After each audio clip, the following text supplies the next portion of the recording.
Friends, ಎಲ್ಲರಿಗೂ ನಮಸ್ಕಾರ. ಇವತ್ತು ಇವರು ಹುಟ್ಟಿ ಬೆಳೆದಿದ್ದ ಊರು ಯಾವುದು, ಹಾಗೆ ಇವ್ರ ಅಪ್ಪಾರಮ್ಮ ಇದ್ದಾರ ಅಂತ ಎಷ್ಟೋ ಜನ ಕೇಳಿದ್ರಿ. ಅದಕ್ಕೆಲ್ಲ ಇವರು ಉತ್ತರ ಕೊಡ್ತಾರೆ. ಇವತ್ತು ಮನೆಗೆ ಇದ್ದರು, ಕೇಳೋಣ ಇವ್ರನ್ನ. ಹೇಳಮ್ಮ, ನೀನು ಎಷ್ಟು ಓದಿದ್ಯಾ, ಹುಟ್ಟಿ ಬೆಳೆದಿರೋ ಊರು ಯಾವುದು? ಕಡೆಯಿಂದ ಕೇಳು. ಎಷ್ಟು ಓದಿದ್ಯೋ ಒಂದು ಕಡೆಯಿಂದ ಕೇಳಿದ್ರೆ ಹೇಳ್ಬೋದು. ಎಲ್ಲ ಒಂದೇ ಸಲ ಮಿಕ್ಸ್ ಹೇಳಿದ್ರೆ ನಾನು ಉಪೇಂದ್ರ ಸಿನಿಮಾ ಥರ ಎಲ್ಲ ಮಿಕ್ಸ್ ಹೇಳ್ಬೇಕಾಗುತ್ತೆ. ಸರಿ ಬಿಡು, ಹೇಳಿ ಈಗ. ಕೇಳು.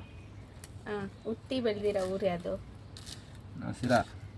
ಇಲ್ಲೇನಾ? ಸಿರಾದಾಗೇನಾ? ಇದೇ ಊರು, ನಾವು ಹುಟ್ಟಿದ ದೂರ ಇದೆ. ಹೌದಾ? ಮಧ್ಯಾಹ್ನ ಕರೆಕ್ಟಾಗಿ 1 ಗಂಟೆಗೆ ಹುಟ್ಟಿದ್ದೀನಿ. ನಿಜ ಹೇಳ್ಬೇಕು? ನಿಜಾನೇ, ಸುಳ್ಳು ಹೇಳಲ್ಲ. ನಮ್ಮ ಅಮ್ಮ ಕೇಳ, ಅಮ್ಮ ಹೇಳುವಾಯ್ತು ನನಗೆಲ್ಲ ನಿಜ. ಸುಳ್ಳು ಯಾಕೆ ಬೇಡ ನನಗೆ ತಿಕ್ಲೆ. ಅದೇ ಸುಳ್ಳು ಹೇಳುವ, ನಿಜ ಹೇಳ್ಬೇಕಲ್ಲ. ಮತ್ತೆ ಮುಂದೆ? ಸರಿ ಆಯ್ತು. ಓದಿರೋದು ಎಲ್ಲಿ ಓದಿದ್ಯಾ? ಓದಿದ್ದು 1ನೇ ಕ್ಲಾಸಿಂದ 1ನೇ ಕ್ಲಾಸ್ ಶಿಶರ್ಗೆ ಹೋಗಿದ್ದು. 1ನೇ ಕ್ಲಾಸ್ ಎಲ್ಲ ಅಲ್ಲಿ ಫಸ್ಟ್ಗೆ 1ನೇ ಕ್ಲಾಸಿಗೆ ನಮ್ಮೂರ ಸೇರ್ಕೊಂಡಿದ್ದು, ಗೋಪಾಲ್ಪುರ ಹುಳಿಯಾರ ಹತ್ರ. ಅದಾದಮೇಲೆ ತಿರ್ಗಾ ಮಾದಿನಹಳ್ಳಿಗೆ ಹೋದ್ವಿ ವ್ಯಾಪಾರಕ್ಕೆ ಅಂತೇಳಿ. ಅಪ್ಪ ಅಮ್ಮ ಕರ್ಕೊಂಡು ಹೋದ್ರು. ಅವಾಗ ಹೋದಾಗ ಅಲ್ಲಿ ಸೇರಿಸಿರು ಗೌರ್ಮೆಂಟ್ ಸ್ಕೂಲ್ಗೆ. ಅಲ್ಲಿ 1ರಿಂದ 5ನೇ ಕ್ಲಾಸ್ವರೆಗೂ ಓದಿದೆ. 5ನೇ ಕ್ಲಾಸಿಗೆ ತಿರ್ಗಿ ಅಲ್ಲಿಂದ ತುಮಕೂರಿಗೆ ಕರ್ಕೊಂಡು ಹೋಗಿರಿ, ಹಾಸ್ಟ್ಲಿಗೆ ಸೇರಿಸಿರು. ತುಮಕೂರಾಗ ಹಾಸ್ಟ್ಲಾಗಿ 10ನೇ ಕ್ಲಾಸ್ವರೆಗೂ ಓದಿದೆ. 10ನೇ ಕ್ಲಾಸ್ವರೆಗೂ ಅಂದರೆ ಕಂಪ್ಲೀಟ್ 10ನೇ ಕ್ಲಾಸ್ವರೆಗೂ ಓದಲಿಲ್ಲ. ಅದೇ ಸ್ವಲ್ಪ ದಿನ ಹೋಗೋದು, ಆಮೇಲೆ ಅಲ್ಲಿಗೆ ಹೋಗೋದು, ಬೆಂಗಳೂರಿಗೆ ಹೋಗೋದು, ಆಮೇಲೆ ತಿರ್ಗಾ ಬರೋದು, ಸ್ಕೂಲ್ಗೆ ಹೋಗೋದು ಸ್ವಲ್ಪ ದಿನ. ಆಮೇಲಿಂದ ಎಕ್ಸಾಮೇ ಬರಲಿಲ್ಲ. ಎಲ್ಲ ಆಯಿತು, ಏನೋ ಆಯಿತು. ಕಷ್ಟ, ಅವಾಗೆಲ್ಲ ಕಷ್ಟ. ನಮ್ಮಪ್ಪ ಕರೆಕ್ಟಾಗಿದ್ದಿದ್ರೆ ನಮಗೆ ಎಷ್ಟೊಂದು ಸಮಸ್ಯೆ ಆಗ್ತಿರಲಿಲ್ಲ. ನಮ್ಮಪ್ಪ ಎಣ್ಣೆ ಗಾಡಿ ಕುಡ್ದು ಮೈಕೊಳೋದು, ಅಮ್ಮಂದೇ ಸಂಪಾದನೆ, ಮನೆಗೆ ಜನ ಜಾಸ್ತಿ. ಅಜ್ಜಿ, ತಾತ, ನಾನು, ನನ್ನ ತಂಗಿ ವಿಜಿ ತಂಗಿ, ನಮ್ಮಪ್ಪಂಗೆ 2 ಹೆಂಡ್ತಿಯರು. ಅವರಿಗಿಬ್ಬರು ಮಕ್ಕಳು, ನಾವಿಬ್ಬರು, ನಮ್ಮ ಅಣ್ಣ ಒಬ್ಬ ಇದ್ದ. ಎಲ್ಲ 5 ಜನ 6 ಜನ ಮಕ್ಕಳು ಸಾಕಬೇಕು. ಅಜ್ಜಿ, ತಾತ ಎಲ್ಲ ಜನ ಜಾಸ್ತಿ. ನಮ್ಮಯಿಂದ ಒಂದೇ ಸಂಪಾದನೆ. ಅಂದರೆ ಪಾಪ ಅವಾಗ ನಮ್ಮ ತಾತ ವ್ಯವಸಾಯ ಎಲ್ಲ ಮಾಡೋದು. ನಮ್ಮ ತಾತಂಗೆ ಪ್ಯಾರಲಿಸಿಸ್ ಆಯಿತು. ಅದಾದಮೇಲೆ ಏನು ಮಾಡೋಕ್ಕಾಗಲ್ಲ. ಸ್ಟ್ರೋಕ್ ಆದಮೇಲೆ ನಮ್ಮ ತಾತ ವೀಕ್ ಬಿದ್ಮೇಲೆ ನಮ್ಮಪ್ಪ ನಾನು ದುಡಿತಿರೋದ್ರಾಗೆ ಒಂದು ಅರ್ಧ 50% ಆದರೂ ದುಡ್ದಿದ್ರು ನಮಗೆ ಈ ಪರಿಸ್ಥಿತಿ ಗೊತ್ತಿರಲಿಲ್ಲ. ನಾವಿನ್ನೂ ಚೆನ್ನಾಗಿರ್ತಿದ್ವಿ. ಮಾಡೋಕ್ಕಾಗಲ್ಲ, ದುಡಿಲಿಲ್ಲ. ಕುಡ್ದು ಮೈಕ್ಯಾಮನು. ನಮ್ಮೊಂದು ದುಡು ಎಷ್ಟು ಅಂತ ಮಾಡುತ್ತೆ. ಎಷ್ಟೋ ಕೈಲಾದಷ್ಟು ಮಾಡಿ ನಮಗೆ ಸಾಕು ದೊಡ್ಡರು ಮಾಡ್ತು. ಎಲ್ಲ ಇವಾಗ ಹೆಂಗೋ ಹಂಗೆ ಇದೀವಿ, ದೇವ್ರಿಟ್ಟಂಗೆ. ನಮ್ಮೂರು ಇದೆ, ಸ್ವಂತ ಊರು ಸಿರಾನೆ. ಮತ್ತೆ ಮನೆ, ಜಮೀನು ಅಂತವೇನಾದ್ರು? ಜಮೀನು ನಮ್ಮ ತಾತಂದು ಐತೆ, ನಮ್ದಲ್ಲ, ನಮ್ಮ ತಾತಂದು. ಅದಕ್ಕೆ 16 ಜನ ಮಿಂಡುಗಾರರು. ಅದು ಯಾವತ್ತಿಗೂ ಅದನ್ನೆಲ್ಲ ಇವಾಗ ಎಲ್ಲ ತಳ ಬುಡ ಹಳೇದು ಮ್ಯಾಗಳದು ಕೆಳಗಳದು ಎಲ್ಲ ರೆಡಿ ಮಾಡಿ ನಮ್ಮ ಹೆಸ್ರಿಗೆ ನಾವು ಮಾಡ್ಕೊಂತೀವಿ ಅಂತಂದರೆ, ಅದನ್ನು ನಾವು ನಮ್ಮ ಹೆಸ್ರಿಗೆ ಮಾಡ್ಕೋಬೇಕು ಅಂತಂದರೆ ಅಂಥ ಜಮೀನ ಒಂದು 10 ಎಕರೆ ಜಮೀನು ತಗೋಬೋದಿಲ್ಲ ಎಲ್ಲನ. ಅದಕ್ಕೆ ಬೇಡ ಅಂತ ಸುಮ್ಮನಿದ್ದೀವಿ. ಜಮೀನು ಬೇಡ, ಸವಾಸನೂ ಬೇಡ ಅಂತ ಅದಕ್ಕೆ ಸುಮ್ಕಿರ. ಅದಕ್ಕೆ ಈಗ ಸುಮ್ಮನೆ ಇದ್ದು. ಈಗ ಸೈಟ್ ಈಗ ಯಾರು ಇಲ್ಲ, ಅಪ್ಪಿಲ್ಲ, ತಾತಿಲ್ಲ. ನಮ್ಮ ತಾತನ ಅಣ್ಣ ತಮ್ಮಗಳು ಇಲ್ಲ, ಎಲ್ಲ ಸತ್ತೋಗ್ಯಾರೆ. ಇನ್ನು ಬೇರೆ ಎಲ್ಲ ಇದ್ದಾರೆ. ನಮ್ಮ ಚಿಕ್ಕಪ್ಪರು ಅವರೆಲ್ಲ ಎಣ್ಣೆ ಗಾಡಿಗಳು. ಇನ್ನೊಬ್ಬ ನಮ್ಮ ಚಿಕ್ಕಪ್ಪ ಇದ್ದ, ಅವನು ಹೋದ. ನಮ್ಮ ದೊಡ್ಡಪ್ಪ ಇತ್ತು, ನಮ್ಮ ದೊಡ್ಡಪ್ಪನೂ ಅಟ್ಯಾಕ್ ಆಗ್ತಿರೋದು. ನಮ್ಮ ಅಪ್ಪನೂ ತೀರೋದ. ಯಾರು ಇಲ್ಲ ಇವಾಗ. ಅವರು ನೀವೇ ಮಾಡ್ಕೊಂಡ್ರೆ ನಮಗೆ ಬೇಡ ಅಂತಾರೆ. ಈಗ ಮಳೆ ಇಲ್ಲ, ಬೆಳೆ ಇಲ್ಲ, ಅಲ್ಲೋಗಿ ನಾವು ಬೆಳೆಯೋಕೆ ಏನೂ ಇಲ್ಲ. ಏನು ಅಂತ ಅದೇ ಬಿಡ್ಕೋಬೇಕು. ಅಲ್ಲೋಗಿ ಲಬೋ ಅಂತ ಎಲ್ಲ ಆಗ್ದಿರೋ ಕತೆ. ಈ ಕಾಲಕ್ಕೆ ಹೆಂಡತಿ ಮಕ್ಕಳನ್ನ ಸಾಕಬೇಕು ಅಂದರೆ ಡೈಲಿ 500 ರೂಪಾಯಿ ಖರ್ಚೇ ಆಗುತ್ತೆ ಮನೆಗೆ. ಸ್ಕೂಲು ಪಾಲು ಎಲ್ಲ ಮಾಡ್ತೀವಿ ನಾವು, ವ್ಯವಸಾಯ ಮಾಡಿ ಇದೆಲ್ಲ ಮಾಡ್ತೀವಿ ಅಂದರೆ ಆಗಲ್ಲ. ಅದಕ್ಕೆಲ್ಲ ಸಪೋರ್ಟ್ ಇರಬೇಕು, ಗೊತ್ತಿರಬೇಕು. ನಮಗೆ ವ್ಯವಸಾಯದ ಬಗ್ಗೆ ಏನೂ ಗೊತ್ತಿಲ್ಲ. ಅದ್ರ ಬಗ್ಗೆ ನಮಗೇನು ಗಂಧ ಗಾಳಿನೇ ಇಲ್ಲ. ಸುಮ್ಮನೆ ಹೋಗಿ ಬಟ್ಟೆ ಹಾಕೋಣದು ಯಾಕೆ, ಏನಂತೀಯ? ಬೆಳೆಯೋವರೆಗೂ ಯಾರೂ ಬರಲ್ಲ. ಎಲ್ಲ ಬೆಳೆದು ಎಲ್ಲ ಮಾಡಿದ್ದಾದ್ಮೇಲೆ ಬರ್ತಾರೆ. ನನಗೂ ಬೇಕು, ನನಗೂ ಕೊಡ್ರಿ ಅಂತ. ಈಗ ಯಾಕೆ ಅವೆಲ್ಲ ಈಗ ಮುಚ್ಕೊಂಡು ಹೆಂಗಿದೀವೋ ಹಂಗಿದ್ರೆ ಆಯ್ತು. ಚಿಕನ ಬಿಗ್ಗೆಗೆ ಮುಚ್ಕೊಂಡು ಏನೋ ಕಿಕ್ಕಿ ಕೆಲಸ ಮಾಡಿ ಸೈಟ್ ತಗೊಂಡಿದ್ದೀನಿ, ಮನೆ ಕಟ್ತೀನಿ. ನಾನು 4-5 ವರ್ಷದಾಗ ಮನೆನೂ ಕಟ್ಟಿ ಸಾಲ ಎಲ್ಲ ತೀರ್ಬೇಕಲ್ಲ. ಸಾಲ ಎಲ್ಲ ತೀರಿಸಿ ತಿರ್ಗಾ ಸಾಲ ಮಾಡಿ ಕಟ್ತೀನಿ. ನೆಮ್ಮದಿಯಾಗಿರ್ರಿ, ತಲೆ ಕೆಡಿಸ್ಕೋಬೇಡ್ರಿ. ಮಾಡೋಣ ಆ ಥರ ಆಗತ್ತೆ. ಆ ಥರ ಐತೆ. ಏನು ಮಾಡೋಕ್ಕಾಗಲ್ಲ. ನಮ್ಮ ಜೀವನ ಹೆಂಗೋ ಹೋಗ್ತಿದ್ದು ಹೆಂಗೆಂಗೋ ಆಗೋಯ್ತು.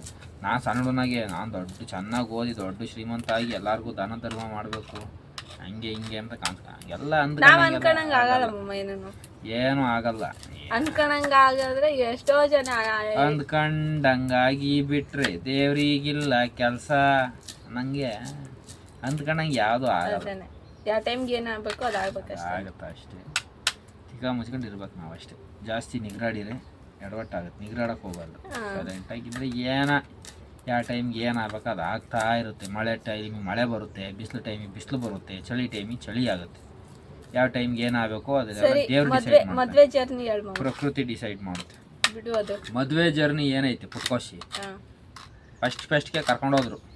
ಅಲ್ಲ ಫಸ್ಟ್ ಎಲ್ಲಾದ್ರೂ ನೋಡಿದ್ದ 4-5 ತಾಗ ನೋಡಿರೋದು. ನನಗೆ ಜ್ಞಾಪನ ಇರೋದು ಮಾತ್ರ ಒಂದು 2-3. ಫಸ್ಟು ಒಂದು ಹತ್ರ ಕರ್ಕೊಂಡೋದ್ರು. ಅವ್ರ ಬಗ್ಗೆ ನಾವು ಹೆಣ್ಮಕ್ಳ ಬಗ್ಗೆ ಮಾತಾಡ್ಬೋದು. ಕರ್ಕೊಂಡೋದ್ರು. ಅಲ್ಲಿ ನೋಡಿದೆ. ನೋಡಿ ಅವ ಅಕ್ಕಯ್ಯ ನನಗಿನ್ನ ದೊಡ್ಡದಾಗಿತ್ತು. ದೊಡ್ಡದು ಅಂದರೆ ಭಾರಿ ದೊಡ್ಡದಾಗಿತ್ತು. ಇನ್ನು ಕೆಲವರು ನಾನು ಈಟೇಟ್ ಸಣ್ಣ ಹುಡುಗ. ನಾನು ನೋಡಿದೆ ಅಕ್ಕಯ್ಯನ. ದೊಡ್ಡ ಅಕ್ಕಯ್ಯ ಅದು ತಿರುಗಿಸ್ಕೊಂಡನು ತಿರ್ಗಾ ಹೊಲ್ಟನೋ ತಿರುಗೂ ನೋಡಲಿಲ್ಲ. ನಾನು ನಿಂತಕ್ಕೆ ನಾನು ಏನಕ್ಕೆ ಬಂದಿದ್ದೀನಿ ಅಂತ ನನಗೂ ಗೊತ್ತಾಗಲಿಲ್ಲ. ಹಂಗೆ ಬಂದ್ಬಿಟ್ಟೆ ಅಂತಕ್ಕೆ. ತಿರ್ಗಾ ಇನ್ನೊಂತ ಕರ್ಕೊಂಡೋದ್ರು. ನನಗೆ ನನಗೆ ಇಷ್ಟು ಇಂಟ್ರೆಸ್ಟ್ ಇರಲಿಲ್ಲ. ನನಗೆ ದುಡಿಬೇಕು ಅನ್ನೋ ಇಂಟ್ರೆಸ್ಟ್ ಸ್ಟಾರ್ಟ್ ಆಗಿತ್ತು. ಅವಾಗ ದುಡಿಮೆ ಮೇಲೆ ಇಂಟ್ರೆಸ್ಟ್ ಸ್ಟಾರ್ಟ್ ಆಯಿತು ಅಷ್ಟೇ. ನನಗೆ ಈ ಮದುವೆ ಪದುವೆ ಎಲ್ಲ ಇಂಟ್ರೆಸ್ಟ್ ಇರಲಿಲ್ಲ. ಆದರೂ ಕರ್ಕೊಂಡೋದ್ರು. ಈ ಇರ್ತಾರಲ್ಲ ಜನ, ಮದುವೆ ಯಾವಾಗಲೂ ಕೃಷ್ಣ ಹಂಗೆ ಹಿಂಗೆ ಅಂತ ತಲೆ ತಿಂತಿದ್ರು. ಏನೋ ಅವರೇ ಬಂದು ಸಾಕಾರ ಹಂಗೆ ಸರಿ ಅಂತೇಳಿ ತಿರುಗಿ ಇನ್ನೊಂತ ಕರ್ಕೊಂಡೋದ್ರು. ಎಲ್ಲಿಗೆ ಇಲ್ಲೆಲ್ಲ ಅಂತ ಕರ್ಕೊಂಡೋದ್ರು. ಇಲ್ಲ ಈ ದಿಕ್ಕಿಗೆ ಅಂತ ಕರ್ಕೊಂಡೋದ್ರು. ಅಲ್ಲಿ ಹೋದ್ರೆ ಅವರು ಅವಕ್ಕ ಸಣ್ಣಕ್ಕ ಇನ್ನು ಸಣ್ಣದು ಇನ್ನು ಪಾಪ ಅಂತ ತಿರ್ಗಾ ಓಡ್ ಬಂದೆ. ತಿರ್ಗಾ ಇನ್ನೊಂತ ಕರ್ಕೊಂಡೋದ್ರು.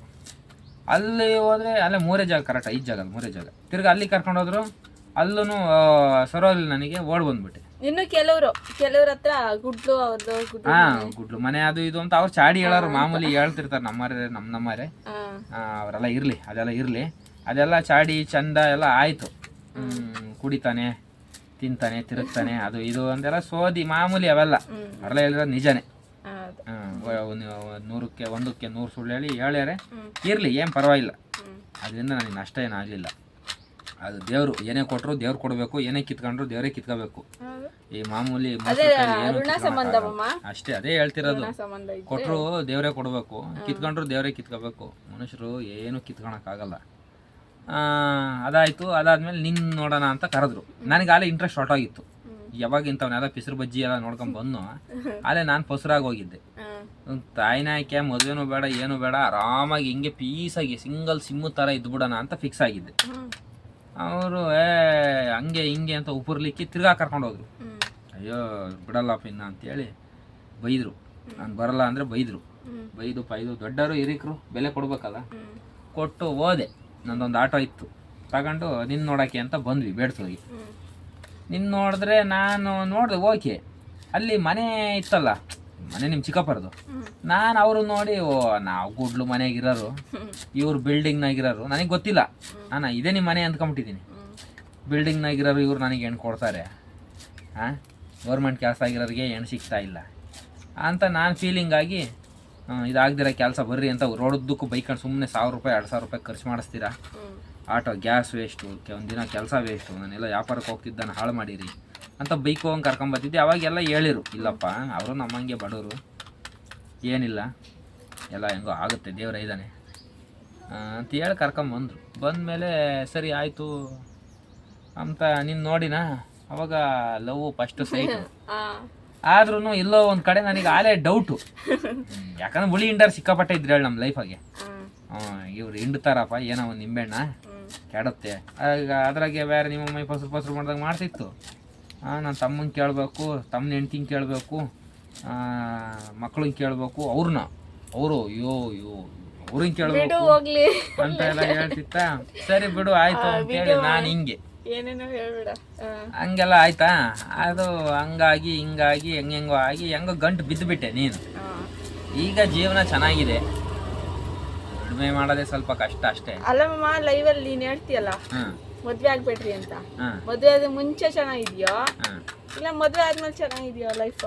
ಆವಾಗಿನ ಜೀವನ ಅವಾಗ, ಹ್ಮ್. ಈಗಿನ ಜೀವನ ಈಗ. ಅಂದರೆ ಆ ಜೀವನ ಅವಾಗ ಚೆನ್ನಾಗಿತ್ತು, ಹ್ಮ್. ಈಗಿನ ಜೀವನ ಈಗಲೇ ಚೆನ್ನಾಗೈತೆ ಹಂಗೆ. ಆದರೆ ಯಾವ ಥರ ಅಂದರೆ ಯಾರಿಗಾದ್ರೂ ಅರ್ಥ ಆಯ್ತಾ ಇದು? ನನಗಂತೂ ಅರ್ಥ ಆಗಿಲ್ಲ. ಯಾಕೆ ಅರ್ಥ ಆಗಿಲ್ವೇ? ಏನಾದ್ರೂ ಅರ್ಥ ಆದ್ರೆ ಕಮೆಂಟ್ ಮಾಡಿ. ಅವಾಗಿನ ಜೀವನ ಅವಾಗ ಚಂದ ಕಣೆ. ಬ್ಯಾಚುಲರ್ಸ್ ಯಾವುದೇ ಒಂದು ಲೈಫ್ ಆಗಲಿ, ಈಗ ನಾವು ಮಕ್ಕಳಾಗಿರ್ತೀವಿ, ಚಿಕ್ಕ ಚಿಕ್ಕ ಮಕ್ಕಳು ಅಂದ್ಕ, ಗಗನ ತೇಜ ನಮ್ಮ ಮಕ್ಕಳೇ ಅಂದ್ಕ, ಅವ್ರಿಗೆ ಈಗಿರೋ ಜೀವನ ಚಂದ. ಅವ್ರಿಗೆ ಈಗಿರೋ ಜೀವನನೇ ಅದನ್ನು ಚೆನ್ನಾಗಿ ಎಂಜಾಯ್ ಮಾಡ್ಬೇಕು ಅವರು ಮಕ್ಕಳಾಗಿದ್ದಾಗ. ದೊಡ್ಡರಾಗ್ತಾರೆ, ಒಂದು 10ನೇ ಕ್ಲಾಸಿಗೆ ಬರ್ತಾರೆ, ಅವಾಗ ಆ ಜೀವನನೇ ಅವ್ರದ್ದು. ಅರ್ಥ ಆಯ್ತಲ್ಲ? ಸರಿ ಆ ಏಜಿಗೆ ತಕ್ಕನಂಗೆ ಆ ಸ್ಕೂಲು, ಆ ಫ್ರೆಂಡ್ಸು, ಇದಕ್ಕೆ ತಕ್ಕನಂಗೆ ಹಂಗಿರ್ತಾರೆ. ಇನ್ನು ಸ್ವಲ್ಪ ದೊಡ್ಡರಾಗಿ ಅವ್ರಿಗೂ ಜವಾಬ್ದಾರಿ ಬಂದು ಮದುವೆ ಆಗಿ ಮಕ್ಕಳಾದಾಗ ಆ ಜೀವನ ಅದು ಹಂಗೆ. ಮದುವೆ ಆದ್ಮೇಲೆ ಜೀವನ ಬೇರೆ, ಮದುವೆ ಆಗೋದಕ್ಕೆ ಮುಂಚೆ ಜೀವನ ಬೇರೆ ಹಂಗೆ. ಇಷ್ಟೇ ಹೇಳ್ತಾ ನನ್ನ 2 ಮಾತನ್ನ ಮುಗಿಸ್ತಾ ಇದ್ದೀನಿ. ಈಗ ಇರೋದು ನಾವು ಸಿರಾದಲ್ಲೇ, ನಮ್ಮ ತವ್ರ ಮನೆ ಬಂದು ONS ಕೋಟೆ ಪಾವಗಡ ಹತ್ರ. ಇನ್ನೂ ಏನಾದರೂ ನಿಮಗೆ ಡೌಟ್ ಇದ್ದರೆ ಕಮೆಂಟ್ ಮಾಡಿ ನೋಡೋಣ. ಎಲ್ಲರಿಗೂ ರಿಪ್ಲೈ ಮಾಡ್ತೀನಿ ನಾನು, ಯಾರಿಗೂ ರಿಪ್ಲೈ ಮಾಡಲ್ಲ ಅನ್ನೋದೇನಿಲ್ಲ. ನೀವು ಟೈಮ್ ಕೊಟ್ಟು ನಮಗೆ ಕಮೆಂಟ್ ಮಾಡ್ತೀರಾ, ನಿಮಗೆ ಖಂಡಿತವಾಗ್ಲೂ ನಾನು ರಿಪ್ಲೈ ಮಾಡ್ತೀನಿ. ಮಾಡ್ತಾರೆ. ಹಾಗೆ ಯಾರಾದರೂ ನಮ್ಮ ಚಾನಲ್ ಹೊಸ ನೋಡ್ತಿದ್ರೆ ಪ್ಲೀಸ್ ಸಬ್ಸ್ಕ್ರೈಬ್ ಮಾಡ್ಕೊಳ್ಳಿ. ಈ ವಿಡಿಯೋ ನಿಮ್ಗೆ ಇಷ್ಟ ಆದರೆ ಪ್ಲೀಸ್ ಒಂದು ಲೈಕ್ ಮಾಡಿ. ನಾಳೆ ಮತ್ತೊಂದು ವಿಡಿಯೋ ಜೊತೆ ಸಿಗೋಣ ಫ್ರೆಂಡ್ಸ್. ಬಾಯ್.